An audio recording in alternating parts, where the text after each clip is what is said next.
What's going on, everyone? In this video, I'm going to be diving into the world of college recruiting and sharing with you guys my 3 best tips to get noticed by college coaches for aspiring college athletes. I'm certain that these tips will not only save you guys time, but will also help you get noticed at a much higher rate by college coaches. As a Division I athlete, I saw hundreds of recruits come on recruiting trips weekend after weekend. But how did they get that trip to begin with? It starts with an email. It's always the scariest part of the process, reaching out and sending that risky email, but it could land you a spot on a team at the school of your dreams. All right, now so you don't have to wonder any further, let's go over exactly what I'm gonna be sharing with you in this video. So in order to best understand the college recruiting process, we're going to start by understanding the rules of engagement and email etiquette. Then I'm going to talk about what I did in my recruiting process and compare it to what I think I should have done and explain my 3 tips for all aspiring high school athletes. I wanted to make this video as I have yet to see another video on the internet that fully encapsulates the college recruiting process, includes email templates, and gives advice on what you guys should be doing. So I hope to really bridge all the gaps that are missing in the college recruiting process from what you've seen online thus far. So without further ado, let's get into the rules of engagement and find out how soon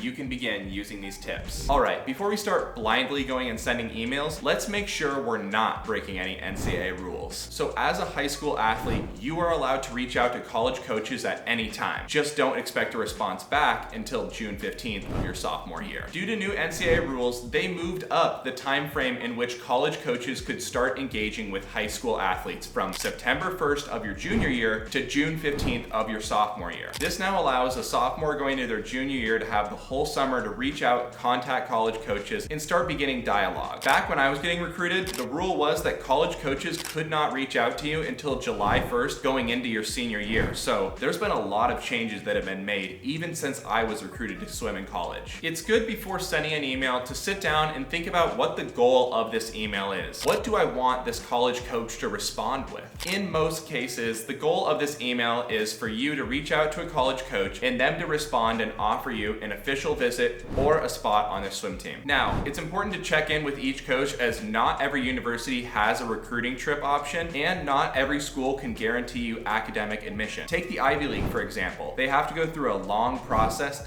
and you don't know if you got into the school, as the coaches can only give you assistance, not actually guide you through the process like they can at many Power 5 Division I schools. So make sure to get clarification on both of these items when emailing college coaches. Now, after June 15th, you and your family can start dialoguing with these college coaches. However, you can't step foot onto campus until September 1 of your junior year, official and unofficial visit time. Now you might be thinking, what is an unofficial visit? An unofficial visit is where a coach, member of the team, or training staff tours you around the university for the day or just for the afternoon and kind of gives you a glimpse into what life as a student athlete at that university is. However, the difference is that the athlete incurs all the expenses of going on this unofficial visit as opposed to the university paying for it. This means that the athlete pays for travel to the university, meals while at the university, and any other expenses incurred in the travel to this university. On the other hand, on an official visit, when the coaches invite you out there, most of the time the university is going to be paying for your travel, your hotel, and your food. So on that September 1st date, your invisible recruiting training wheels are taken off and you are now free to interact or go to campus and talk with these coaches freely. Now that we know that we're not breaking any rules, let's go over a little bit of email etiquette when talking to these coaches. When sending these emails to college coaches, you're going to want to make sure to avoid any grammar or spelling mistakes. College coaches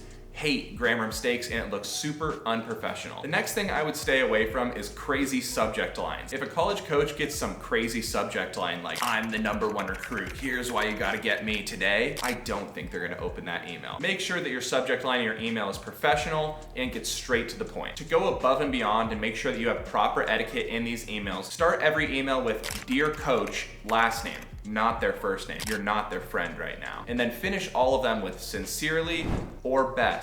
not from. It's way less personal. By doing these little things, it'll help college coaches think that you're a little bit more mature. College coaches don't want immature 18 to 22-year-olds on their team, and by sending a proper email with great email etiquette, your coaches will know that you're serious about the recruiting process. I realized I wanted to be a college athlete in the spring of my sophomore year of high school. I'd always had the aspiration of being one, but it didn't really become a reality until my sophomore year, and I was so eager to send emails to college coaches. So eager that I might have started actually emailing college coaches a little bit early. You see, when I started emailing coaches, I wasn't fast in the swimming world, and due to this, I knew that I wasn't gonna be able to compete with the people that were my age who were also sending emails. I knew that the best years of swimming for me were ahead. For some athletes, it might be worth it to wait to send that email. If you know that you have the best years of your development left in the sport, it could seriously impact if you go D1, D2, or D3. When I started emailing college coaches, I casted way too broad of a net, and I realized I wasn't even emailing the right people. When sending an email to a college coach, it's important to have a strong subject line such as introduction and recruiting overview with your name after it. This allows a college coach to see from their inbox exactly what you want to talk to them about. From there, what you put in the body of your email is completely dependent on the type of sport that you play. It's important to know which sport you fall into, the qualitative or the quantitative sports. Quantitative sports are sports like track or swimming where you can actually count exactly how good you are, meaning that your times are measurable of some standard. On the other hand, sports like volleyball, football, and basketball are really qualitative sports, as you have to see what you look like on film before actually determining if you are good or not. For qualitative sports, it might be a little bit harder to break into coaches' inboxes, as you'll have to tell a little bit of a story about who you are as an athlete and who you are as a student academically as well. Additionally, you'll have to also add a highlight reel or mixtape to this email, unless you've already attached a link for a college coach to go find it elsewhere. Additionally, quantitative sports are much easier for international students to break into the NCAA college format, as coaches don't have to fly all the way overseas and qualify you as an athlete by seeing you in person and what your abilities are. Nope, it's right on paper. This is how fast you are as an athlete. However, for both qualitative and quantitative sports, make sure that you're clearly and concisely laying out all this information to a college coach. It's also important to share some things about yourself to this college coach, such as your educational background, your aspirations for majors in college, and maybe even a high school transcript. It's important to do this because you're going to this school to be a student athlete, not just an athlete. And college coaches want to make sure that they're not going to have you be a liability in the classroom. When I sent many of my early emails, I think they probably got thrown out by college coaches as they weren't professional enough and they lacked some of these key details that college coaches wanted to know about. And even if you do have the details they care about, if it's not presented in a proper, professional, or concise way, the coaches aren't going to care. If they don't want to read your email, you're not going to that school. Make your email readable. So how do you get your emails noticed? Well, here are 3 things that I would have done to help accelerate my recruiting process. All right, now that you guys heard my college recruiting story, after being on the other end of it, hearing so many stories, and seeing athletes go through the process, I now have a better sense of what college coaches want in their inbox. The first tip that I have is to find the right website to display your athlete data. Make sure to build out your profile and have it all nice and clean so that you can send it in emails to college coaches. A great example of this is Huddle for football, basketball, and volleyball, I think. Or another example is SwimCloud for swimming. I used SwimCloud when I was in high school, or as it was called, collegeswimming.com back in the day, and made sure that my profile was completely built out with an up-to-date photo, all my new times, and every single meet was inputted so college coaches could see when I was tapering or when I was at my peak. I didn't just have just my best times in there. For other sports like football or basketball where it's very film heavy, this is a perfect opportunity for you to display your highlight reel or mixtape to college coaches, and it won't really clutter up that initial email that you send to them. By having someone else's website do it for you, it takes the need out of your emails to send some long, fancy email with drawn out data, and you know what coaches will say to that? Too long. So by sending a short and concise email with a link to all of your data, this will save so much time for you and help college coaches get you noticed faster. My second tip is that the perfect email isn't long. Many times when I was coming up with emails in my college recruiting process, I would draft out these long 5-paragraph essay emails to these coaches. You know what they would say to that? TLDR, too long, didn't read. A lot of times when you're sending these emails to college coaches, they don't have the time in their day to be reading these long, drawn out emails. What college coaches want is a short and concise email that relays your message, gives you a link to go check out that website that I already mentioned in tip 1, and then they can go on with their day. They don't have to go read some long email. They can just click a link get the data they need, and move on. If you're able to send short and concise emails to these college coaches, I can guarantee you that your rate of a return email is going to be much higher, and they're actually going to go check out your link that you sent them or check out your times and data. Additionally, you're going to save a bunch of time by not spending hours drafting out these emails. Just make it short and concise and get on with your day as well. I made this mistake plenty of times in the recruiting process, and I wish I wouldn't have.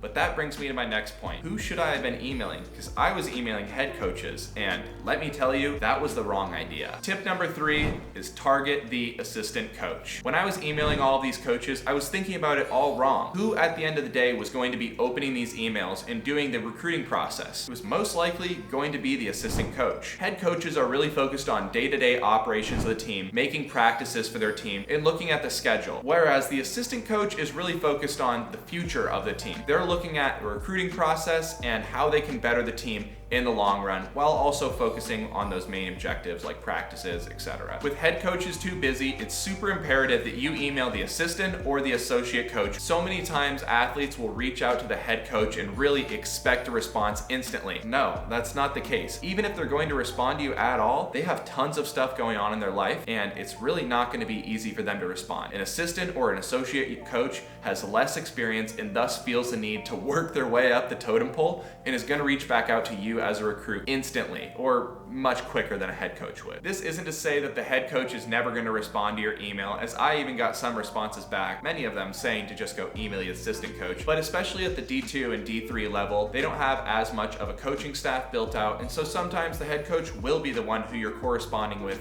about the recruiting process. Follow these 3 tips, and I know that you'll have much better success in your recruiting emails. To all my aspiring athletes who enjoyed and got something out of this video, make sure to smash the like button to support the channel. I seriously wish there was a YouTube video out there like this when I was a high school athlete, as I know it would have saved me a ton of time and effort. Make sure to subscribe to the channel if you guys haven't already. I'm sharing all the best tips for aspiring college athletes, so if you guys haven't already, make sure to subscribe. However, I had the help of the internet additionally for this video, so if you guys want to go check out some more resources about college recruiting, the links are down below. Best of luck to everyone who's watching is now eager to go send an email. Make sure it's short and professional. And with that, I'll see you all next week.